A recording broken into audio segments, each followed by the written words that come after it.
Hi everyone, this is the Part 5 of Pokhara university full scholarship complete guidance series. आजको भिडियोमा चाहिँ हामीहरूले पोखरा विश्वविद्यालयको फुल स्कलरसिप सिरिज अन्तर्गत एलिजिबिलिटी क्राइटेरिया अर्थात् आवश्यक न्यूनतम योग्यताका बारेमा चाहिँ फुल डिटेलमा डिस्कस गर्न गइरहेका छौँ।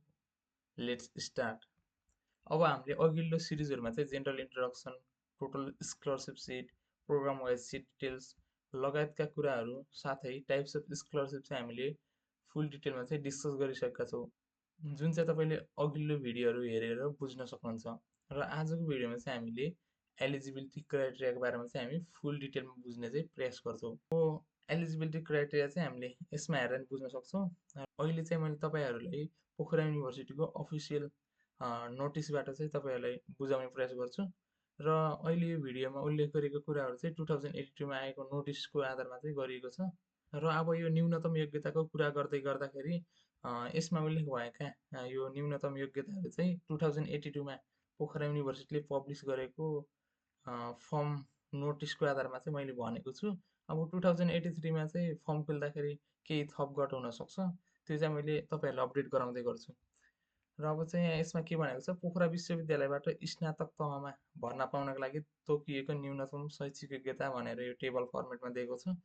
अब यसमा पनि के छ, तपाईँको एउटा कोलुममा चाहिँ सङ्काइदै छ एउटा कार्यक्रम, त्यसपछि न्यूनतम मापदण्ड अन्तर्गत चाहिँ कक्षा 11 र कक्षा 12 या सो सरहको तहमा अक्षराङ्कन पद्धति अनुसार भनेको छ है त। अब के हो भन्दाखेरि यसमा चाहिँ ग्रेडिङ चाहिँ सिजिपिए फुल चाहिँ 4 जिपिए स्केलमा भयो, त्यसपछि चाहिँ पर्सेन्टेजको आधारमा भनेको छ। र त्यसै गरी यसमा चाहिँ के छ, फ्याकल्टीहरू चाहिँ डिफ्रेन्ट रहेको छ, म्यानेजमेन्ट, साइन्स एन्ड टेक्नोलोजी लगायतका रहेका छन् र हामीले यसमा चाहिँ डिस्कस गर्छौँ। अब फर्स्टमा चाहिँ कुरा गरौँ म्यानेजमेन्ट फ्याकल्टी अन्तर्गत चाहिँ के कस्तो एलिजिबिलिटी क्राइटेरिया रहेको छ भनेर। अब यसमा चाहिँ व्यवस्थापन भनेको छ, जुन कि म्यानेजमेन्ट। अब यसमा म्यानेजमेन्ट अन्तर्गत चाहिँ अल प्रोग्रामहरू स्नातक तहका सबै कार्यक्रमहरू भनेको छ। यसको लागि चाहिँ यति एलिजिबिलिटी क्राइटेरिया रहेको छ। र बुँदा नम्बर 1मा के भनेको छ भन्दाखेरि एनइबीबाट 2078 सालसम्म एसएलसी कक्षा 12 उत्तीर्ण गरेका विद्यार्थीहरूको लागि न्यूनतम सिजिपिए 1.8 तथा कक्षा 11 र 12का प्रत्येक विषयमा न्यूनतम ग्रेड डी प्लस हुनुपर्नेछ। यदि तपाईँ चाहिँ 2078मा चाहिँ एसएलसी पास आउट स्टुडेन्ट हुनुहुन्छ भने चाहिँ ग्रेड डी प्लस ल्याएको हुनुपर्यो 1.8 सिजिपिएको साथमा। र त्यसै गरी बुँदा नम्बर 2मा लेखेको छ एनइबीबाट 2079 साल र त्यसपछि एसएलसी कक्षा 12 उत्तीर्ण गरेका विद्यार्थीहरूका लागि न्यूनतम सिजिपिए 1.8 तथा कक्षा 12का प्रत्येक विषयमा न्यूनतम ग्रेड दी हुनुपर्नेछ। के भनेछ, एसएलसीमा चाहिँ के ल्याउनु पर्यो भन्दाखेरि सिजिपिए 1.8 जिपिए ल्याउनु पर्यो र त्यसै गरी कक्षा 12मा चाहिँ प्रत्येक विषयमा न्यूनतम ग्रेड दी चाहिँ ल्याएकै हुनु पर्यो र यति क्राइटेरिया रहेको छ। त्यसै गरी यसमा पनि नेक्स्ट केही अपडेट भयो भने तपाईँहरूलाई चाहिँ म अपडेट गराउँछु अफिसियल नोटिस आइसकेपछि 2083को लागि। त्यसपछि अर्को छ साइन्स स्ट्रिम अन्तर्गत साइन्स एन्ड टेक्नोलोजी क र ख छ। फर्स्टमा कुरा गरौँ साइन्स एन्ड टेक्नोलोजी कमा। अब क अन्तर्गत चाहिँ इन्जिनियरिङका सबै कार्यक्रमहरू पर्ने गर्छन्, जुन कि हामीले अघिल्लो भिडियोमा डिस्कस गरेका छौँ, तपाईँले चेकआउट गर्न सक्नुहुन्छ। र अब यसमा चाहिँ एलिजिबिलिटी क्राइटेरियाहरू चाहिँ पढौँ कि कस्तो रहेको छ र बुझौँ पनि। र फर्स्टमा लेखेको छ the candidate should have completed SLC class 12 examination of any at the equivalent level from recognized academic institution। र यसले चाहिँ के भनेको छ भन्दाखेरि तपाईँहरूले चाहिँ प्लस टू चाहिँ एनइबीबाट मान्यता प्राप्त कुनै पनि इन्स्टिट्युसनबाट चाहिँ पास गरेको हुनु पर्यो, जुन कि राष्ट्रिय परीक्षा बोर्डबाट मान्यता प्राप्त कुनै पनि शैक्षिक संस्थाबाट चाहिँ तपाईँले प्लस टू पास गरेकै हुनुपर्नेछ। र त्यसपछि अर्को कुरा गरौँ the candidate should have studied at least one course having at least 100 full marks or 5 credits each in physics chemistry and mathematics. अब यो पोइन्टले के भनेको छ भन्दाखेरि तपाईँले चाहिँ फिजिक्स केमिस्ट्री र म्याथमेटिक्स अन्तर्गत पनि एटलिस्ट 100 मार्क्सको अर्थात् 5 क्रेडिट आवरको कोर्स चाहिँ पढेकै हुनु पर्यो। यो 3टा सब्जेक्ट त कम्पलसरी छँदैछ, यसमा पनि तपाईँले 5 क्रेडिट आवरको चाहिँ पढेकै हुनुपर्ने छ र त्यसै गरी अर्को पोइन्टमा रहेको छ the candidates should have score a minimum 45% or the CGPA or GPA of 2.0 in the scale 4.0 यसमा के भनेको छ 4.0 स्केल अर्थात् 4 GPA मा चाहिँ तपाईँले 2.0 अर्थात् 45% चाहिँ ल्याएकै हुनु पर्यो मिनिमम स्कोर भनेको छ एन्ड एटलिस्ट सी ग्रेड तपाईँले चाहिँ सी ग्रेड ल्याएको हुनु पर्यो र in case of the A level at least D grade अब ए लेभल भनेको यो चाहिँ जुन प्राइभेट इन्स्टिट्युसन हुन्छ प्लस टूको लागि तिनीहरूमा चाहिँ ग्रेडिङ सिस्टम अलग्गै हुने भएकाले ए लेभल जसको छ उनीहरूले चाहिँ के ल्याउनु पर्यो एटलिस्ट डी ल्याए पुग्छ or the 45% in the each subject 45% in the each subject भनेको छ यसमा के छ फिजिक्स छ केमिस्ट्री छ एन्ड म्याथमेटिक्स तपाईँले चाहिँ यी तीनवटा सब्जेक्टमा चाहिँ एनी हाउ 45% ल्याएको हुनु पर्यो र त्यसै गरी the minimum criterion of the grade C in case of the A level grade D or the 45% does not apply to other courses or the extra courses if any जुन कि यो criteria छ यति क्राइटेरिया चाहिँ यो physics chemistry and म्याथमेटिक्समा मात्र लाग्ने गर्छ तपाईँको अन्य सब्जेक्टहरूमा चाहिँ लाग्दैन र अब अर्को पोइन्टको कुरा गरौँ बुझ्नुभयो होला त्यो पोइन्ट चाहिँ clearly candidates should have studied mathematics of at least 100 marks in the SLC class 11 or class 12 examination of any of the equivalent level जो क्यान्डिडेट हुनुहुन्छ उहाँहरूले चाहिँ प्लस टूमा चाहिँ 100 मार्क्सको चाहिँ के गरेको हुनु पर्यो म्याथमेटिक्स चाहिँ स्टडी गरेको हुनु पर्यो अब इन्जिनियरिङको लागि चाहिँ क्राइटेरिया यति रहेको छ इन्जिनियरिङ अन्तर्गतका सबै कोर्सेसहरूको लागि है त अब यतापट्टि दिएको छ न्यूनतम दोस्रो श्रेणी 45% अङ्क प्राप्त गरेको साथै फिजिक्स केमिस्ट्री म्याथ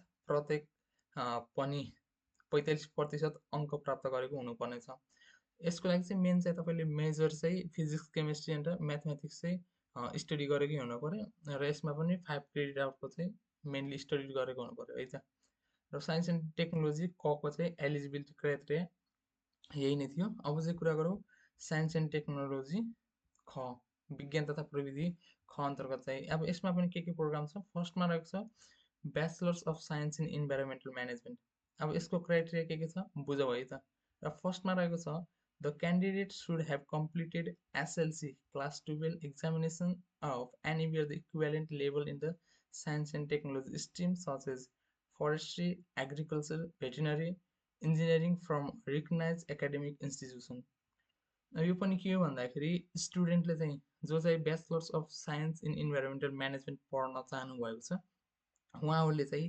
एनइबीबाट मान्यता प्राप्त इन्स्टिट्युसनहरू जहाँ कि साइन्स एन्ड टेक्नोलोजीको स्ट्रिममा पनि फरेस्ट्री एग्रिकल्चर र भेटिनरी र इन्जिनियरिङका कोर्सेसहरू चाहिँ के गर्नु पर्यो तपाईँले चाहिँ प्लस टूमा स्टडी गरेकै हुनु पर्यो अब सेकेन्ड पोइन्टले के भन्न खोजेको छ भन्दाखेरि the candidates should have score a minimum CGPA of the 2.0 in scale of 4.0 भयो 4.0 जिपिए स्केलमा चाहिँ तपाईँले चाहिँ एटलिस्ट 2.0 सिजिपिए ल्याएकै हुनु पर्यो and at least the C grade भयो in case of the A level तपाईँले चाहिँ के गरेर गर्नु पर्यो जी ग्रेड भयो जुन कि हामीले माथि भनिसकेका थियौँ ए लेभल भनेको जुन कि प्राइभेट इन्स्टिट्युसनहरू हुन्छ तिनीहरूको चाहिँ ग्रेडिङ सिस्टम चाहिँ हाई भनेको एसम्म हुने गर्छ त्यो केसमा चाहिँ तपाईँले चाहिँ एटलिस्ट ग्रेड डी ल्याएको हुनु पर्यो यदि तपाईँले चाहिँ प्राइभेट इन्स्टिट्युसनहरूबाट चाहिँ प्लस टू गर्नुभएको छ भने in the following subject grade चाहिँ कुन भनेको छ फलोइङ सब्जेक्टहरूमा एउटा चाहिँ फिजिक्समा ल्याएको हुनु पर्यो र नेक्स्ट चाहिँ केमिस्ट्री अथवा इन्भाइरोमेन्टल रिलेटेड सब्जेक्ट्स के हो कि त केमिस्ट्रीमा ल्याएको हुनु पर्यो वा इन्भाइरोमेन्टल रिलेटेड सब्जेक्टहरूमा है छ environmental management pollution etc mathematics or biology or zoology or botany or the computer science यो मध्ये चाहिँ तपाईँले एटलिस्ट एउटामा चाहिँ सी ग्रेड ल्याएर स्टडी गरे हुन्छ अब यसको लागि चाहिँ एलिजिबिलिटी क्राइटेरिया यही नै थियो अब यसमा के भनेको छ भन्दाखेरि न्यूनतम दोस्रो श्रेणी 45% अङ्क प्राप्त गरेको साथै तल उल्लेखित विषयमा न्यूनतम 45 नम्बर प्राप्त गरेको physics chemistry or environmental related subject environmental management pollution etc भयो अनि mathematics or zoology or biology or botany or computer science भयो र अब अर्को कोर्सको कुरा गरौँ जुन रहेको छ ब्याचलर्स अफ कम्प्युटर एप्लिकेसन यसलाई बिसिए पनि भनिन्छ अब यस अन्तर्गत चाहिँ के कस्तो क्राइटेरिया रहेको छ त र यो चाहिँ एउटा आइटीको कोर्स पनि हो बीसीए भनेको चाहिँ। अब यसमा चाहिँ कुरा गरौँ, the candidate should have completed SLC class 12 examination of the NEB or the equivalent level from the recognised academic institutions.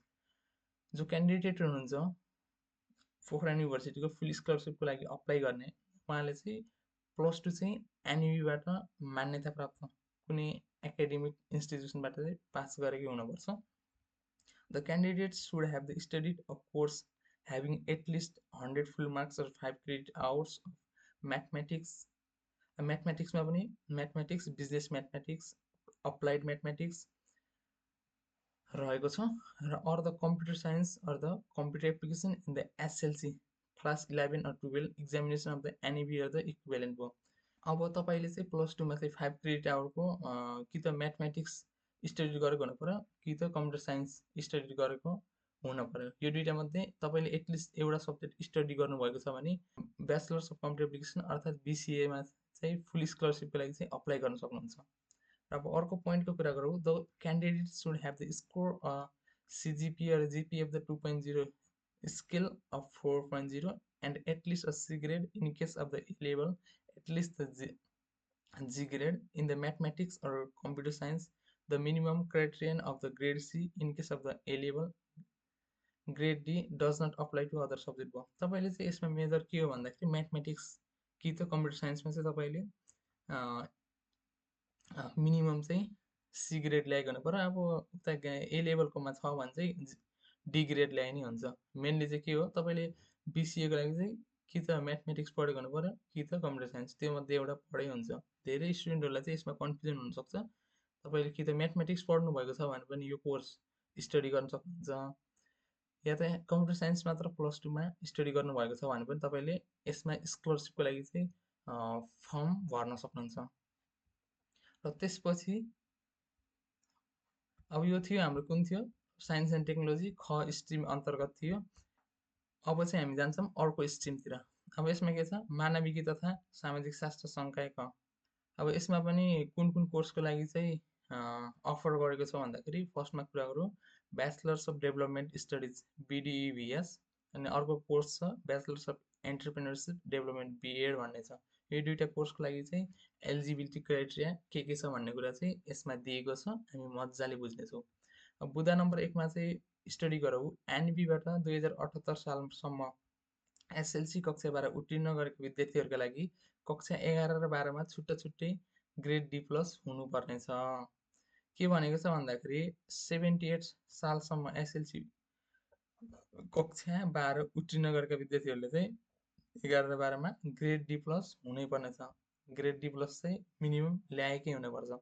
र बुदा नम्बर 2मा के भनेको छ भन्दाखेरि एनबीबाट 2079 साल र त्यसपछि एसएलसी कक्षा 12 उत्तीर्ण गरेका विद्यार्थीहरूका लागि कक्षा 12मा ग्रेड डी ल्याएकै हुनु पर्यो। तपाईँको के छ, 78मा पनि एसएलसी उत्तीर्ण गर्नुभएको छ भने चाहिँ डी ग्रेड ल्याउनु पर्यो, डी प्लस ग्रेड ल्याउनु पर्यो।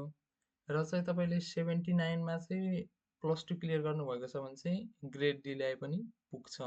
मेन एलिजिबिलिटी क्राइटेरिया चाहिँ यो दुईवटा रहेको छ, जुन कि बिडिइभिएस र बिएडको लागि। र त्यसपछि कुरा गरौँ मानविकी तथा सामाजिक शास्त्र संकाय खको बारेमा। अब यसमा चाहिँ के इन्क्लुड गरेको छ भन्दाखेरि bachelors of English and the communication studies BECS पनि भनिन्छ यसलाई। अब यसको मेन एलिजिबिलिटी क्राइटेरियाहरू के छन् त, र बुदा नम्बर 1मा रहेको छ एनबीबाट 2078 सालसम्म एसएलसी कक्षा 12 उत्तीर्ण गरेका विद्यार्थीहरूको लागि कक्षा 11 र 12मा छुट्टा छुट्टै ग्रेड डी प्लस हुनुपर्नेछ। डी प्लस चाहिँ तपाईँले मिनिमम ल्याएकै हुनुपर्नेछ। र त्यसपछि बुदा नम्बर 2मा के भनेको छ भन्दाखेरि एनबीबाट 2079 साल र त्यसपछि एसएलसी कक्षा 12 उत्तीर्ण गरेका विद्यार्थीहरूको लागि कक्षा 12मा ग्रेड डी हुनुपर्नेछ। 78को हुनुहुन्छ भने मिनिमम डी प्लस ल्याएकै हुनु पर्यो, र 79को हुनुहुन्छ भने ग्रेड डी चाहिँ हुनुपर्नेछ। अब यसको एलिजिबिलिटी क्राइटेरिया चाहिँ तपाईँको मानविकी तथा सामाजिक शास्त्र संकाय कसँग मिल्न जान्छ। अब एलिजिबिलिटी क्राइटेरियाको कुरा चाहिँ भइहाल्यो। र त्यसपछि मानविकी तथा सामाजिक शास्त्र संकाय ग अन्तर्गत चाहिँ बिएएलएलबी अर्थात् bachelors of arts, bachelors of ल पढ्ने गर्दछ। र अब यस अन्तर्गत चाहिँ के छ त eligibility criteria let's understand. The candidates should have completed SLC Class 12 examination of the NEB or the equivalent level from a recognized academic institution with a minimum C plus grade in the aggregated CGPA or GPA of the 2.4 in scale of the 4 GPA. अब यसमा चाहिँ eligibility criteria के छ भने स्टुडेन्टले चाहिँ minimum C plus grade in aggregated. अब aggregated भनेको के हो भन्दाखेरि तपाईँको प्र्याक्टिकल र थ्योरी परीक्षामा हुने विषय बाहेक मिनिमम के छ क्राइटेरिया त्यही अनुसार चाहिँ एग्रिगेटेड ग्रेडलाई चाहिँ फाइनल गर्ने गरिन्छ, जुन चाहिँ एनबीबाट मान्यता प्राप्त चाहिँ इन्स्टिट्युसनबाट चाहिँ पास गरेको हुनु पर्यो +2 चाहिँ। अनि सिजिपिएको कुरा गर्दाखेरि 2.4 in the scale of the 4 जिपिए। 4 जिपिएमा चाहिँ तपाईँले 2.4 जिपिए एनी हाउ ल्याएकै हुनु पर्यो बिए एलएलबी स्टडी गर्नको लागि। अब यसमा भनेको छ नोट प्र्याक्टिकल र थ्योरिटिकल परीक्षा हुने विषयका हकमा एग्रिगेटेड ग्रेड फाइनललाई चाहिँ आधार मानिन्छ। आई होप गाइज सबैजनाले बुझ्नुभयो होला eligibility criteria for the different courses in the Pokhara university. यति नै थियो न्यूनतम मापदण्डहरू के कस्तो योग्यता पुर्याउनु पर्छ र डिफ्रेन्ट कोर्सेसहरूमा चाहिँ स्कलरसिपको लागि फर्म अप्लाई गर्नुपर्छ भनेर हेर्दाखेरि र केही डाउट प्रब्लम छ भने तपाईँहरूले चाहिँ कमेन्ट गर्न सक्नुहुन्छ। साथै 2083को लागि चाहिँ स्कलरसिपको फर्म ओपन भइसकेपछि मैले तपाईँहरूलाई अपडेट गराइराख्छु। सो तपाईँहरूले चाहिँ त्यसको लागि चाहिँ डिफ्रेन्ट पार्टहरू चाहिँ हेरेर स्कलरसिपको बारेमा बुझ्दै जानु होला। अब चाहिँ हामी भेट्छौँ नेक्स्ट पार्टमा। Thank you guys.